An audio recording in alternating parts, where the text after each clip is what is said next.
National institute of English के preposition series में आज हम लोग पढ़ने जा रहे हैं 4 प्रीपोजिशन इन, इनटू, अमॉन्ग और बिटवीन। इन चारों का प्रयोग हम बहुत ही बारीकी से, बड़े ही सरल तरीके से सीखेंगे, जो कभी हम भूल नहीं सकते हैं और अपने दैनिक जीवन में उसका हम प्रयोग करेंगे।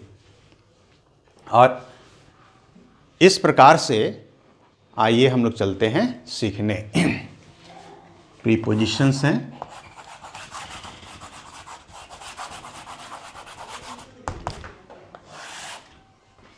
इन और ये इनटू। क्लियर है?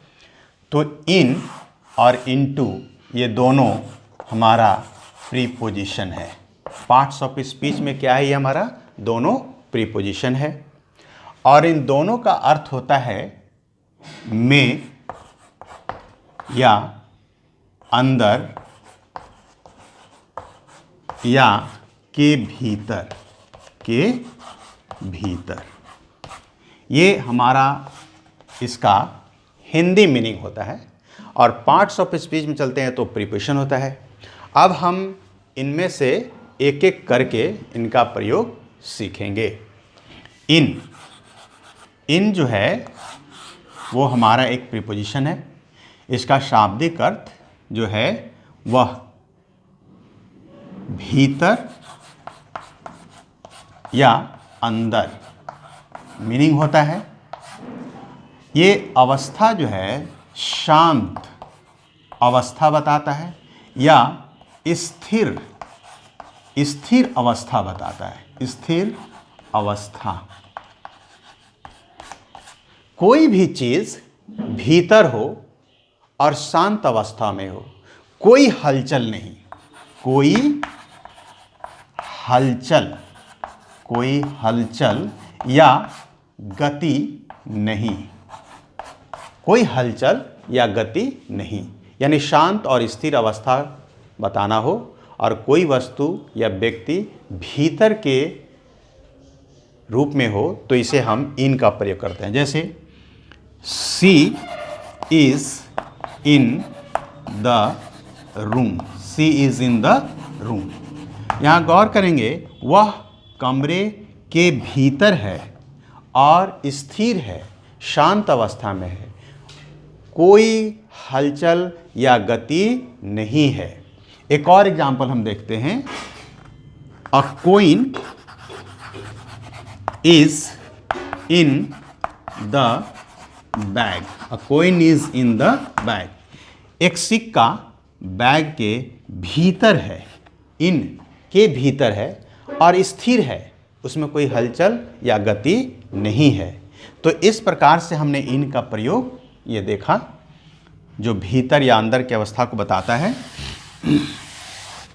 और अब हम लोग सीखेंगे यहाँ इनटू। क्या सीखेंगे?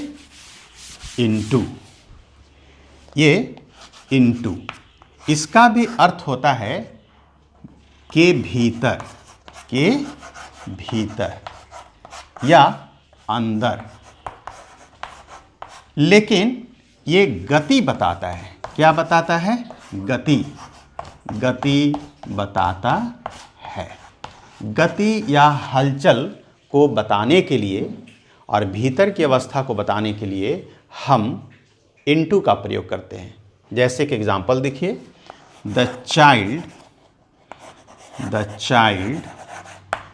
Fail into the well, into the river। बच्चा गिर गया नदी के भीतर, नदी में भीतर गिर गया और या कूद गया, तो गिरते समय उसमें गति थी, तो उसमें गति भी है। और अंदर की ओर गया, नदी के अंदर की ओर गया, तो अंदर और गति दोनों चीज़ों को बताने के लिए हम इनटू का प्रयोग करते हैं। क्लियर है? और इस प्रकार से एक और देखिए, she went into the room. She went into the room.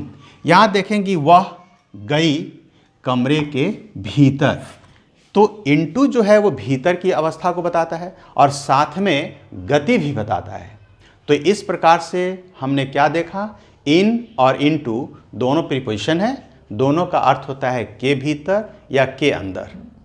इन जो है वो शांत अवस्था को बताता है और इनटू जो है वो गतिशील अवस्था को बताता है। तो आइए, जहां हम लोगों ने इन और इनटू का प्रयोग सीखा, वहीं अब हम लोग बिटवीन और अमॉन्ग का प्रयोग सीखने जा रहे हैं।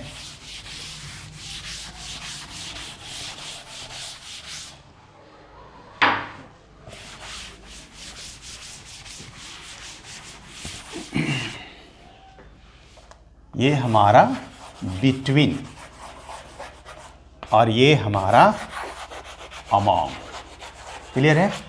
ये दोनों हमारा प्रीपोजिशन है। क्या है? ये हमारा दोनों प्रीपोजिशन है और इन दोनों का अर्थ होता है के बीच, के बीच में, के बीच में, इसका ये अर्थ होता है के बीच में।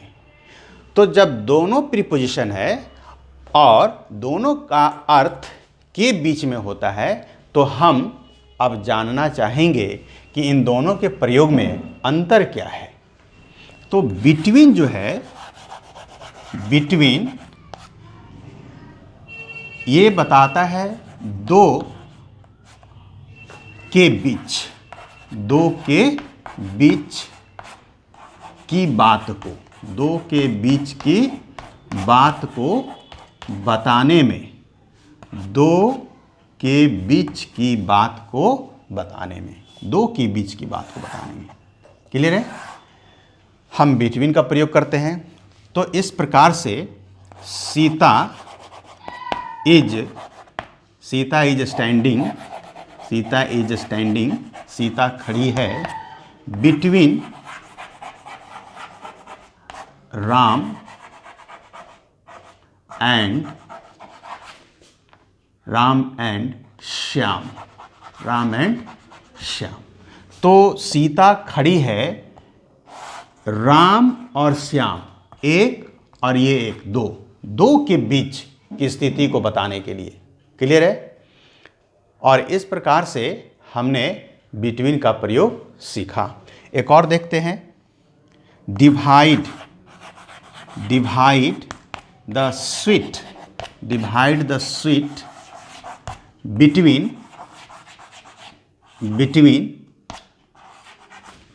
the two boys, between the two boys। कितने लड़कों के बीच मिठाई को बांटना है? तो दो लड़कों के बीच मिठाई को बांटना है। तो इस प्रकार से बिटवीन का प्रयोग हम दो व्यक्तियों या वस्तुओं के बीच की स्थिति को बताने में हम इसका प्रयोग करते हैं। वहीं अब हम लोग चलते हैं सीखने अमॉन्ग का प्रयोग।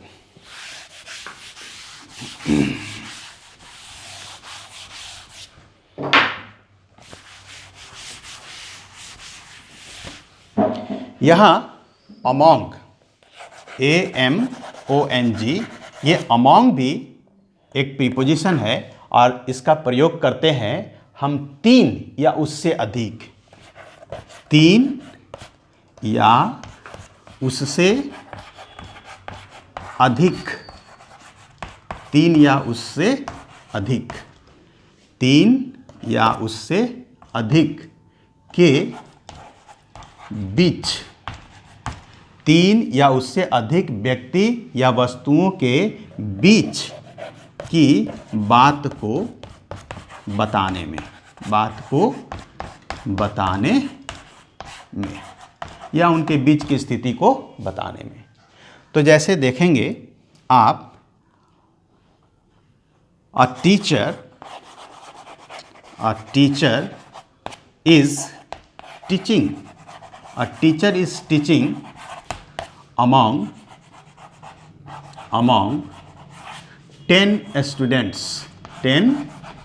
स्टूडेंट्स। एक शिक्षक पढ़ा रहे हैं 10 बच्चों के बीच। कितने बच्चों के बीच? 10 बच्चों के बीच। तो इस प्रकार से हमने क्या देखा कि अमॉन्ग का प्रयोग 3 या उससे अधिक। एक और एग्जांपल लेते हैं। Divide the sweet, divide the sweet among the three boys. मिठाई को बांट दीजिए 3 बच्चों के बीच। कितने बच्चों के बीच? 3 बच्चों के बीच। तो हमने क्या देखा कि बिटवीन और अमॉन्ग जो है ये एक प्रीपोजिशन है, इसका अर्थ होता है के बीच में। बिटवीन का प्रयोग 2 और केवल 2 व्यक्तियों या वस्तुओं के बीच की स्थिति को बताने के लिए, और वहीं अमॉन्ग जो है वो 3 या उससे अधिक वस्तुओं या व्यक्तियों के बीच की स्थिति को बताने के लिए। हम आशा करते हैं कि आप लोग सीख लिए होंगे इन और इनटू का प्रयोग करना। फिर आप लोग सीख लिए होंगे कि अमॉन्ग और बिटवीन के बीच में अंतर क्या है, इसे समझना। ठीक है।